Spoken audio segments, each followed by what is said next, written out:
Hi guys, welcome back to the channel. This is day 28 of the Creative Sketchbook Challenge, 30 pages later to nurture our soul and find time to make some art. So I'm using the same format that I've used previously with changing only two things. I'm using a bigger palette knife this time and I'm using my choice of colors because I wanted to experiment with different colors and the colors that I normally never use.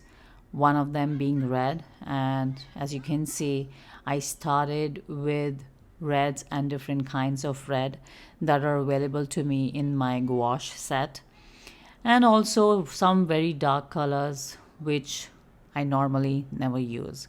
Because one of the reasons you do want to have a sketchbook practice is to explore things that you would normally never do.